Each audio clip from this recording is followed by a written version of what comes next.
Welcome to সময় এখন blogger. আশা করি আপনারা সকলে ভালো আছেন, আমরাও সকলে ভালো আছি। যাচ্ছি গান শেখাতে, তো এখান থেকে ভিডিওটা আজকে শুরু করছি। আম পাইছো? একটা মাত্র পাইছো?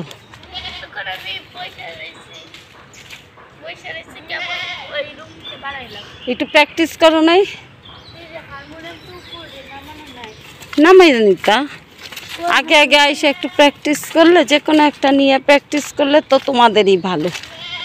এই যে একটা আম চোখে দেখিস না? আমার ঘরে আছে, কালকে আমি এক বোতল আচার দিছি একটু, তারপরে হ্যাঁ একটু চিনি দিয়েই তার মধ্যে নামানোর আগে, তাহলে মজা লাগে। চলো বাবা আমরা একটু প্র্যাকটিস করি। যাও তুমি যা দরজা খুলে প্র্যাকটিস করতে থাকো। গান শেখানো শেষ করে এবার বাড়ি ফিরছি। বাড়ি ফিরে কিছু কাজ টাজ করে আবার বাইরে বের হব। কি হয়েছে সকাল? এই সকাল খুব চিন্তিত, কি ডিউটি দিতেছে আজকে। মা গেছে ঢাকায়, একবার ওদিক যেতেছে একবার এদিক যেতেছে।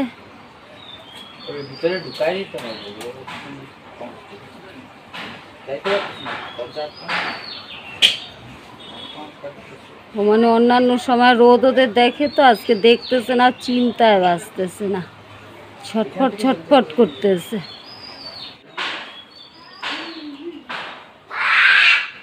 কি খিদা লাগছে?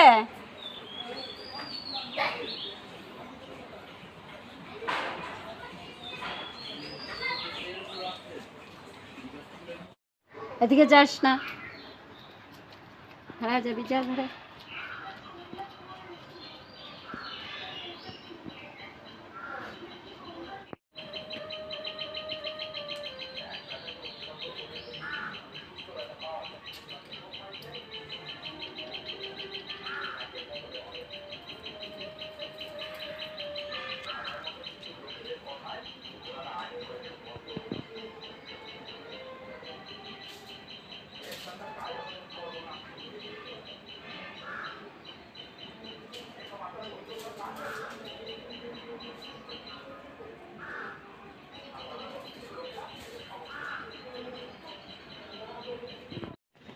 এটা নাকি একটা পুকুর, দেখেন অবস্থা।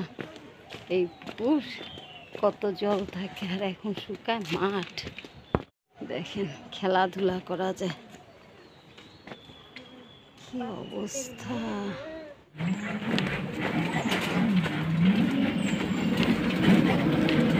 এই দেখেন আর একটা পুকুর।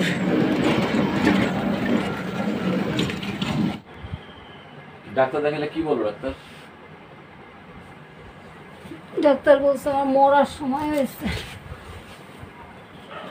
এই যে ডেন্টাল ডাক্তার দেখা আসলাম, উনি বলতেছে সেই টিউমার আবার হয়েছে।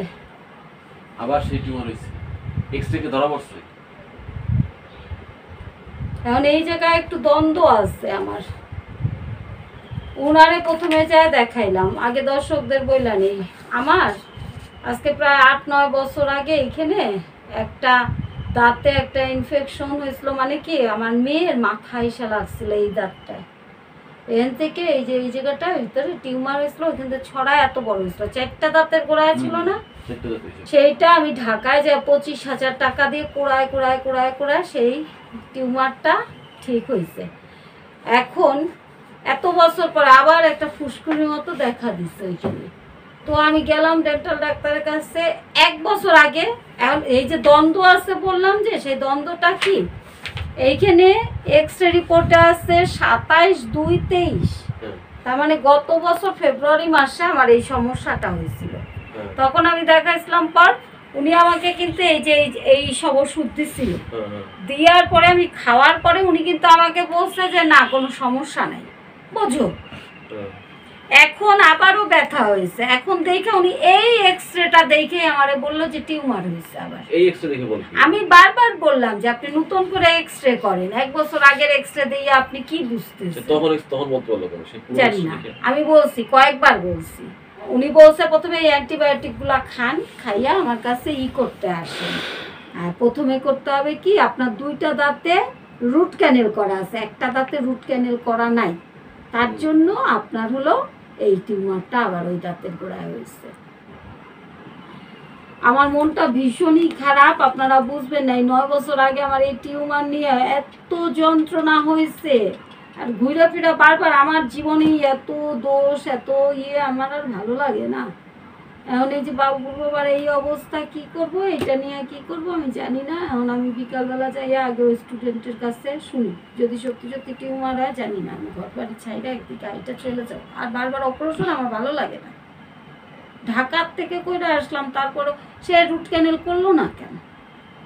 আচ্ছা, গত বছরের সমস্যা সে তখন রুট ক্যানেল করল, তখন বলতে যে রুট ক্যানেল করা লাগবে আপনার, তখন বলতে যাই হোক, এখন আমি তোমার সঙ্গে গোপনীয় কিছু কথা বলবো, যে এটা সবাই জানা যাবে না। এখন আপাতত আপনাদের সঙ্গে কথা, পরবর্তীতে আপনাদের জানাবো কি হইলো আমার দাঁতে।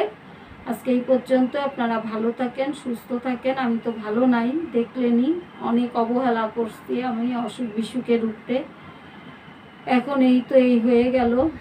এখন আমার জন্য একটু দোয়া করেন, প্রার্থনা করেন, আর আমার সঙ্গে থাকেন। আমার প্রচুর টাকার দরকার, প্রচুর টাকার। ওর বাবার পায়ের এই অপারেশনের জন্য আর আমার এই ট্রিটমেন্টের জন্য অনেক টাকার দরকার।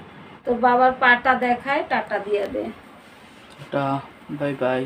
ওই একটা অপারেশন আর এই একটা অপারেশন, এই দুইটা অপারেশনের কি সোজা টাকা?